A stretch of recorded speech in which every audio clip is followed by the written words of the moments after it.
That heat yesterday. What were we talking about? That someone said it was 104 degrees. Yeah, yeah. Was that in Australia? Yeah. Sydney here. Jesus, it gets that hot. I think we've peaked. I think last year we peaked at around 122. Jesus Christ. Yeah. At the moment, I thought Texas was hot. mate. It's Australia, mate. You can cook things on like cement, mate. It's You can do that here too. You can cook an egg on cement, maybe not meat. Okay. Texas gets like maybe 105 max. Oh, right now we are 95. Okay, so it's pretty hot, but not too hot. Camping in 100-degree weather is terrible. Oh God, screw that. You'd be going out to the wilderness to die, like Jesus Christ. I mean, I'm alive, so just barely though, just barely. And speaking of alive, here we are. I'm excited to introduce this player. I've talked him up enough. Now we get to see him in action, playing for Team Exile in the top or bottom right-hand corner of the map. I'm sorry. On Romanticide Ellie. Game number 1 of this best of 3. It is the player from Mexico, El Chamaco, El Campeón. It is Cham.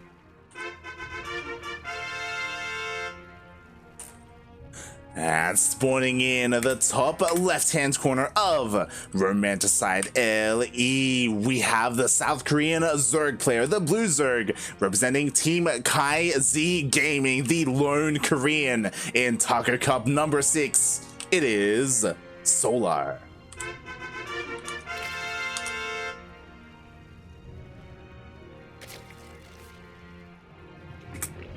Oh man. Okay. Is anybody else at the edge of their seat? I'm ready. I'm waiting. I'm looking at their openers, and so far, okay, no one's doing anything crazy. And again, that's kind of what we expect, especially from a player like Cham. Like, he isn't he isn't really known to be overly aggressive in this matchup. Yeah, Solar? I don't know. I feel like Solar could be aggressive. But yeah, Cham playing standard, and so I feel like this is kind of like, they don't know it yet, but they're pretty much saying like, all right, I respect you. We're gonna play it out normal. Yeah, I was about to say that Solar, he's the kind of person who, like, if he thinks he's like leagues above his opponent, he's willing to you know, he's willing to do keys. yeah, exactly. I think it's all gonna come to how many lings come out here first from each player. Okay, double queen, 2 lings each side. Yeah, so far they are mirroring each other. Like the big place where they start to diverge, like, is anyone going to skip their Baneling Nest? Is anyone going to try and deny each other's third bases with a wave of lings? Or are we going to, you know, start slowly, like, you know, get into the mid game? Yeah, this is the epitome of a mirror matchup. These guys have done everything exactly the same. It almost seems like Solar's been a millisecond quicker than Cham. Not that it's really that big of an issue thus far, but both players playing exactly the same. But I keep noticing Cham is always like just like a half a second or very minute time behind. Yeah, exactly. And Solar, he did go like a roundabout way to get to the bases of Cham to avoid like the main pathway. So he does confirm the third base. Meanwhile, Cham is also across the map, and he also confirmed the third as well. Nothing to defend here though. Ooh, 6 lings coming out of Cham, none out of Solar. This is the first variation in the builds. Yeah, and it's a little bit concerning because obviously, like, Solar, he's spending that larva on workers, so he's going to have a bit of an economic advantage. Cham is forced to spend some larva on these lings. Yeah, but I think Cham doesn't really need that much larva right now, just because his third base isn't out yet. Once the third base is out, then he's going to need the larva for droning, but looks like he's almost fully saturated on his natural, so I don't mind the lings from Cham. They're pretty good for safety, but now Solar just a little bit after that, getting his own round of lings. Yeah, and no one skipped their Baneling Nest. No one is being overly greedy to like go straight into roaches or anything like that. I feel like we're watching a gentleman's chess match. Yeah, pretty much. Pretty much. And all right, we already see, but oh my, okay, so they're both going to be committing to roaches. Wow, this has been the most mirror matchup I think I've ever seen in my life. Yeah. So, like, if this continues on, it's going to be all about the engagements. It's like once they even went to the exact same time of a Zergling scout. Oh, okay. And Cham started his lair in the face of Solar. Solar did not. Yeah, instead of starting a lair, Solar actually made a wave of 10 lings. So Solar looking to be a little bit aggressive, you know, try to apply some pressure, delaying his lair as a result. And we'll see if he's going to be able to do anything here at the third. That's so interesting. Yeah, now he gets his lair, and Cham, he made a couple more lings. A Baneling did not connect too well there, but more Banelings being morphed in by Cham defensively. I think he knows that Solar is going to start pushing aggressively. Yeah, I'm pretty sure he's... Oh no, these Banelings are pretty far out. Yeah, they have to be so careful here. Again, only 1 Banelings for Solar, so again, there's a lot more potential here for Cham to defend with 4 Banelings. Oh yeah, definitely. And... you know, I've said this time and time again, I think Cham's getting pretty good at the Ling Bane micro. I say that like he's a rookie or something. No, he's a seasoned veteran, but his control has been getting better over the years from what I've seen. Spire going down, doesn't want to, okay, Spire. Yeah, it does go down. And I was just saying this, Cham doesn't ever go Spire, but maybe Cham knows Solar goes Spire, so Cham... He's gonna try and Solar. They're both doing it. They're both throwing down their spires. Okay, now who gets the gas faster? Cham already. They both have double gas already. Oh my god. Yeah. They both prioritize their gases at the third bases. They are both still getting their roach speed and a decent amount of roaches. So it isn't like they're going. Oh, Cham's on gas in his third. Oh yeah, interesting. Like he took the gases, but only just now saturating them. He forgot to saturate them, and Solar had the income advantage on gas for like almost a minute there. So that's gonna be a good 3 or 4 more mutas that can come out for Solar that Cham cannot get. So I don't know if that'll come into play, but the roaches are walking across the map. Cham making himself some roaches as well, trying to slow this down as much as possible. Yeah, again, the 4th base was a lot faster for Cham, but as a result, like Solar, he is applying that pressure. He's looking to try and deny this 4th. Oh, he's going back. Why is he going back? Why is he going back? That's interesting. He's going in for a scout, and I don't know if he was able to spot the lair. Meanwhile, we do have a bit of a waddle buy coming into the 3rd. Oh man, this is a second waddle buy from Cham, and this one's gonna be huge, and takes out another 8 workers. And this is so good for Cham. It's going to come down to the micro here. Solar pulling back, just put Cham in a huge league. And while he's getting the Mutalisk den, he also went into a bunch of roaches. 5 mutas on the way for both players. Cham getting 4, actually. So he's going to be down 1. But that gas income advantage, I don't think really helped Solar too much now that time has passed. Yeah, and pretty interestingly, okay, so Cham, he's actually got a Hydra den on the way after this. He's not going to be giving to the mutas at all. Oh my god, I can't believe this. Cham actually cancels the 4th at the same time. A run by of Lings goes to the 4th of Solar. The mutas are spotted by Solar, and I think this is a great play here. He's going to think he's going mutas. He's going to block the natural so you can't check on the Hydra den. Solar now is like, okay, Cham's going mutas. Let me go in Corruptors or my own Hydras. Actually, he opts for the +1 air weapons, and now Cham is gonna switch into Hydras. I love this from Cham. I love this for the most part. 6 Corruptors on the way. That's what I mean. Oh, now that's great.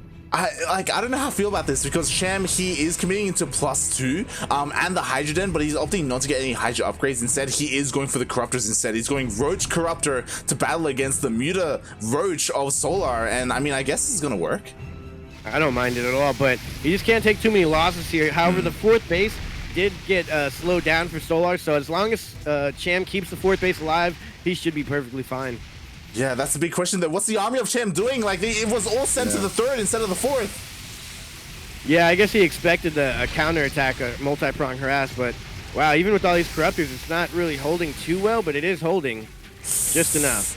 Yeah, just enough, but you know what? The Corruptors are getting lower and lower, and they're not killing enough mutas. Like, the problem is that mutas do regen over time. Like, they need to go down. Yeah.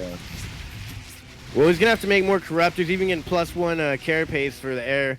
But you know, I think this isn't bad for Cham. He's making a whole bunch of Lings. These mutas are gonna have to just sit here and fight with these Corruptors forever, or they're gonna have to go home once these Lings come out. Well, the problem is that they were able to kill every single worker at the 4th. Meanwhile, like, we do have Solar slowly taking that lead in that worker count. Finally, Cham is able to push away these mutas, but he has to do something with this ground army. Like, it's kind of, so far, it's kind of dead supply. Yeah. I think he knows he's got to go for something, and that's all we're waiting for. I think he's waiting for his Corruptor count to be decent enough, and now these mutas are going to go in for other stuff. I think he needs to go for a counterattack or something. Yeah, and meanwhile, Solar is the one going for that attack as he's trying to apply some pressure here at the 4th, but Cham, this time, he's ready and waiting, and he's even fighting the mutas with his Corruptors and Queens.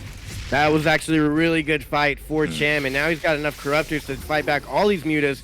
But Solar, committing more into the mutas, getting 5 more mutas as Cham gets more and more of these corruptors. And I think if Cham is able to eventually throw down an infestation pit somewhere, get into Hive, then I think we're talking. He can get some lurkers out. Yeah, we'll see. A lot of lings here. Yeah, there are a lot of lings. It looks like the Corruptor should be able to win the battle in the sky, but what about the battle on the ground? The lings and the roaches of Solar. My God. He's trying to push through. He's going to lose the 4th base, but he's going to win the defense, I guess. The fight? Question mark? Question Actually, mark? Oh, that's a lot of lings. It's too much.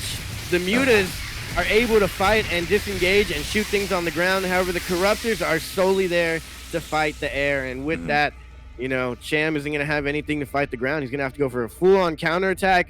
The mutas are going to slow this down. That's a lot of mutas.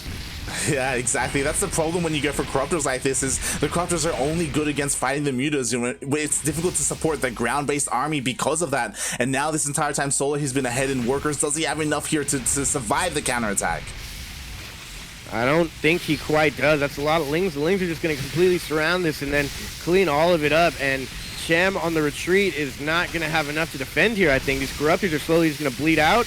They do trade efficiently, but Solar on 4 bases, going for a 5th base now. Cham's still on 3. I think we're seeing the decline of Cham here. Yeah, exactly. Like, Cham has to get rid of that 4th. He has to try and do something here, and he's trading as best he can against the mutas, like fairly well, and it looks like he was able to, for the most part, win the ground battle, but now the reinforcements are coming in from Solar. The lings are looking to surround the roaches. Yeah, it's rough. GG is called, and Solar takes game number 1 off of Cham. I think with all those minerals saved up, Cham should have gone for more queens and some static defense. I was very surprised when the mutas went to the 3rd and there were no spores. Like there was no static defense whatsoever. I'm like, man, that's brave. Maybe very foolishly brave. so. Like that was crazy. That was ridiculous. Yeah, I mean, Cham just kind of slipped up there. He had the right idea, but Solar knew just what to do and ended up going in with some ling and roaches and was able to clean everything else up. Yeah, exactly. And with that, Solar will take game number 1 again in his muta fashion. And that's what I mean. Like, you have these Zerg players, they try and counter those mutas, but it's so difficult to, because Solar, like, he's so good at keeping them alive, getting value with them, and then, like, the mutas, they snowball. Yeah. You just snowball, and yeah, the corruptors can't do anything but shoot at the mutas, and that's all they can do. And even then, there's so many mutas that the corruptors weren't enough. I feel like Cham should have gone for some more run bys, or he had to do something different. Yeah, I think it came down to that gas. If he would have been mining his gas off of his 3rd base and even his 4th base, he would have been fine, and then he could have gone more mutas than Solar.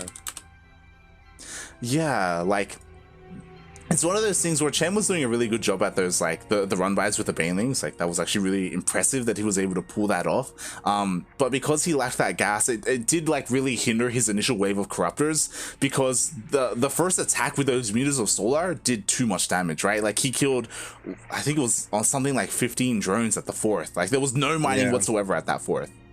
Cham was doing so good, he waddled in 2 rounds of banelings into the 3rd, and then he even canceled the 4th, and at that point he was in the lead, and then he saw something that made him not go mutas. He went for the Hydra Den, never made a single Hydra. He had +2 melee. I think at that point you go for Hydras. That's why I wasn't really feeling the corruptors, because it's like he's investing in +2 range attack. It feels, and he has a Hydra Den. It's like, why not go Hydras? Like, I guess, like, you know, going corruptors makes more sense to try and hard counter the mutas, but yeah, I mean, once the Hydras or the mutas get a certain number, they just one-shot Hydras. The Hydras will auto target fire probably at the roaches, and then if he goes mass ling behind it, the lings kill him. It's a rough ask there, but I don't think it shook him up too much. I'm sure he's gonna come back and with a better build this time, spawning in the top left-hand corner. Game number 2 in this best of 3 series on Death Aura LE. It is the player for Team Exxon Gaming. He's a blue Zerg. He's representing Mexico and everything that is Latin American StarCraft. It's none other than Cham. And spawning in the bottom right-hand corner of Death Aura LE, we have the South Korean Zerg player, the sole South Korean in this entire tournament. He's currently up 1-0 in this best of 3, representing KyZ Gaming. It is Solar.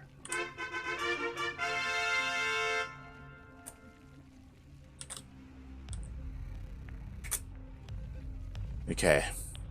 Alright, we're on Death Aura. I feel like Sola's gonna go mutas again.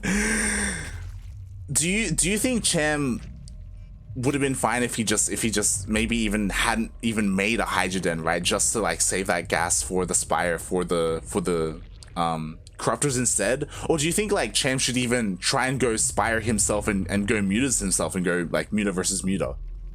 In this situation, I would go for a Roach Nidus all in. That's all I ever do. So I don't know. If I'm Cham, I would probably go for the anti Protoss triple Stargate. You just go skip the Roach War and go straight into Hydras, and try and handle it that way. But in my opinion, what made him lose the last game, in the middle of like the Corruptor battle, after he lost all the drones at his 4th base, he could have made queens. He had a bunch of money saved up, and he made like 20 lings that were used for defense but didn't do too much. And he had a Baneling nest, and he kept getting surrounded by lings. If he made a handful of lings, some Banelings, and then got like 3 or 4 more queens in that, then that's perfect for defense. And maybe some static down as well, 1 spore crawler. I think he could have held that if he was being defensive, but he made all the corruptors. He had like only 3 queens and a handful of roaches, and he just had a weird composition going on. And I think he just spread himself too thin in different places. Yeah. It's hard to say because like I kind of like you were talking about going like 2 base Roach Nidus. Like that's like a hard counter to like fast Spire, you know, if Solar skipped roaches. The problem is that the way Solar gets the roach, the way he gets the mutas is he goes roaches first and then he goes for that Spire. So it's harder to pull something like that off. I feel like that makes it even better because then he's delaying the mutas even longer. So if you get that first Nidus down with your roaches out, then you're gonna crush his roach army.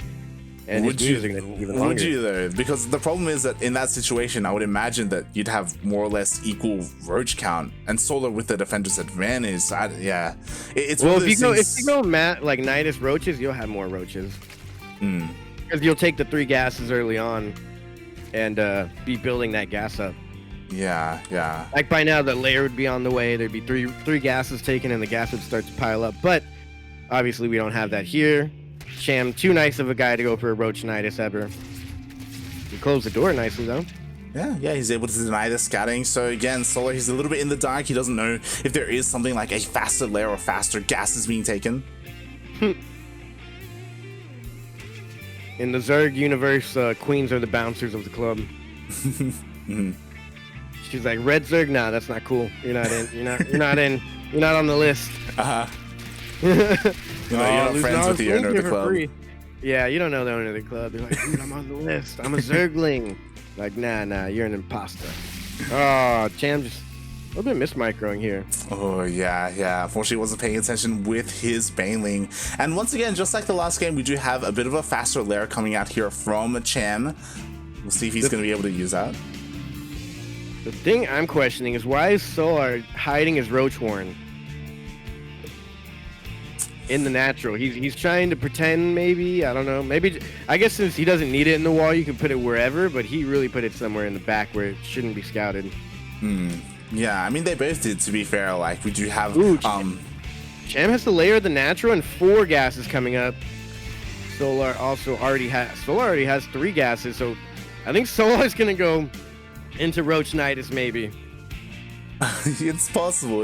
I mean, both players, like last game, Cham did go for like roaches into a Spire, and because of the amount of gas he has, he could try and do so again. I think Cham might go straight Spire. Yeah, we'll see. As you know, oh, look at this. He's getting pneumatized carapace. He's gonna go for a Nidus. It has to be. Is Solar gonna do it? Do you think Solar? Yeah, with pneumatized carapace, here we go. So Cham is going for that Nidus. That's what that extra gases were for. Oh my god, I knew somebody was gonna do it. But Solar, he scouted it. He sent a Ling and he saw the Nidus. Yeah, and yeah, wow. Now he's getting in position. Like Solar, he's like, all right, I know what you're doing. I'm gonna spread my units all over the place to make sure I'm on top of that Nidus when it goes down. You know, I say that to hard counter Mutas, I would go Nidus Roach, but honestly, if I'm a Muta player and I just beat you to Mutas, I know you're gonna go for a Roach Nidus. Yeah, and the problem like is, I would say I'm going for a Roach Nidus, but then I'd be like, wait, that's obvious, so I shouldn't go for that. Yeah, and there we go. The Spire is coming down, so this is just like what he did in the previous game, where he's committing to Roaches, but he's also planning to go Mutas behind this. Ooh, you know who's done this a lot? Jim. Jim likes to go straight into Mutas. I actually copied it from Jim because I always go Nidus, but if you get that 4th gas instead of just having 3 gases, it's very easy to transition out into Mutas. And with the Nidus, Cham here, he doesn't want to lose his army. He doesn't want to take a straight up fight. He wants to buy time and just buy time and then buy some time. Yeah, and I like what's working for him is that Solar, he's invested a fair bit in the defense. Like he has a spine down as well. Like he's got units all over the place. Like he's hyper focused on defending against the Niduses. Yeah, as you're trying to get your Mutas out, all you have to do is throw down Niduses. You don't even have to fight. Just throw down some Nidus worms and force your opponent to look for that and spend some time on that instead of spending time actually defending with the Hydra Den. But they're both going for Spire. Cham's will be a little bit quicker. And I don't know how this plays out gas-wise. Yeah, like that's the problem, right? Like Cham is going for those Mutas and he is the first player to take his 4th base, but because Solar himself is going for Mutas and that's what he was working on, like But Cham already has 8 out, and I would like to honestly see Cham go for +1 air weapons. The faster you can get that, I think the better off he'll be. Cham also throwing down spines out. He sees the Roaches moving across the map, and as soon as these Mutas pop, they're going to be able to take out this entire Roach army if it's on the other side of the map. Yeah, how much damage is Solar going to be able to do before that happens, though? That's the big question. Yeah, oh yeah, definitely. He's going for the main, which is the worst. If he went for the 3rd or the 4th, he would have already been there. For that northern base, he would have already been there causing some damage, but now all he can do is split his units and get out of there. But the small number of Mutas here is not going to favor Cham. Interesting. So Solar decides not to commit. He could have, if he wanted to, gone for the 3rd or gone for the 4th, but instead he turns around, goes back home. He realizes his opponent is going for Mutas, and he himself is going for +1. Nidus in the main. Oh, there's no vision. Nidus in the main, and there's no vision. This is huge. And I don't know what Cham has in the Nidus worm, but hopefully he has something. He does have something. Everything's getting out. He does get caught out here. Where are the Mutas for Cham? They are joining on the fight. Solar has a bunch of Mutas coming in, and the Mutas of Solar are going to take out Cham's Mutas. Cham has to micro his Mutas back. At the same time, he's losing the Roach fight also. Mutas go into the main to defend, and not too many workers go down, but now they're going to start to go down, and Cham is going to take out the Roaches of Solar with his Roach Muta army. And this is getting dicey. I don't know who the hell is winning this now. Another Nidus goes down at the outside of the 5th base or 4th base. Yeah, this is absolutely madness. It looks like all the Mutas of Solar are going to clean up the Roaches of Cham in defensively in the bases. It looks like Solar will be able to defend his 4th, but not before losing 16 drones. Cham's going into Corruptors now with his Mutas, and well, I didn't like it the first game. This game, it might help. I don't know.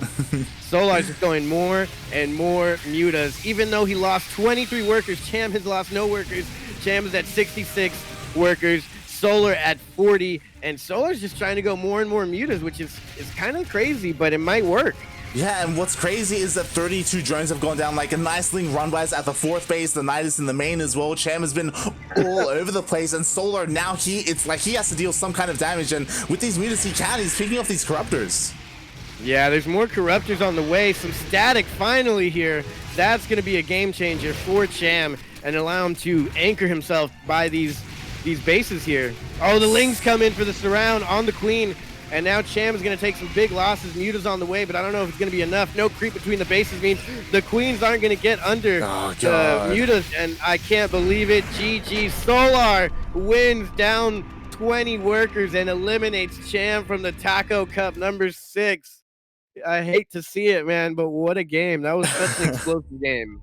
Exactly. Solar with those mutas. Step aside, Jim Rising. There's a new muta king here in town. And yeah, like despite, you know, his bases being in shambles, despite losing all these workers, at the end of the day, Solar, he was slowly like increasing and getting his muta count higher and higher to the point where he could just overwhelm the mutas of Cham and the corruptors as well, because Cham, he didn't go for any flyer upgrades. Solar, he had that +1 flyer attack. Man, Cham did it again. He went for the Hydra Den and never used it. And he did the same exact build. He did it a little bit better this time, I feel, on the harass, taking out all the workers, but the counterattack killed him, so there was no defense. I just feel like all those Lings there, if he had a couple Banelings morphed in, it's always hard to remember, but when you go for that composition and you kill all of your opponent's workers, he's going to run out of gas. He's going to have a lot of minerals, though. So you know a lot of Lings are coming up at the bottom of these mutas. Why not morph in a couple of safety Banelings? You know he's going to come with the mutas. Why not have the creep attached in between your 3 bases? Yeah, he just, I guess he just wasn't expecting all those Lings to help to come across the map and support those mutas. I mean, I'm sure after dealing all that damage, he was on cloud 9 thinking like, oh my god, I've dealt so much damage, like I'm so far ahead. And then the mutas just zoom across the map. It's like, oh god. And yeah, despite having those corruptors, it didn't really do much for him because they were kind of segmented, right? Like there were 3 corruptors in the center of the map on their own, then there were a couple at the back, like Yeah, that's rough, man. I am hurt that my boy Cham is out. It's another Mexicano down. Korea reigns supreme there. And now that leaves Solar facing Bly. Clem defeated Nina, now waiting in the semifinals. And now this is our final quarterfinals match. And it is the last Mexican player in all of the Taco Cup. I want to say, yeah, the last Latin American in the entire Taco Cup. Juanito is the only one left to win the whole taco, and it'd be very unfortunate if anyone else took that cup, but it's looking like it might be. So we're gonna get into the Uthermal special game here shortly. Yeah, it's one of those things where, mate, it's Taco Cup. You've got to have someone from Mexico left in the tournament, and right now it's special. He's the only person, the only one remaining, and he's got a decent chance here, a decent shot against Uthermal. We'll see how it goes, as it is going to be that mirror matchup.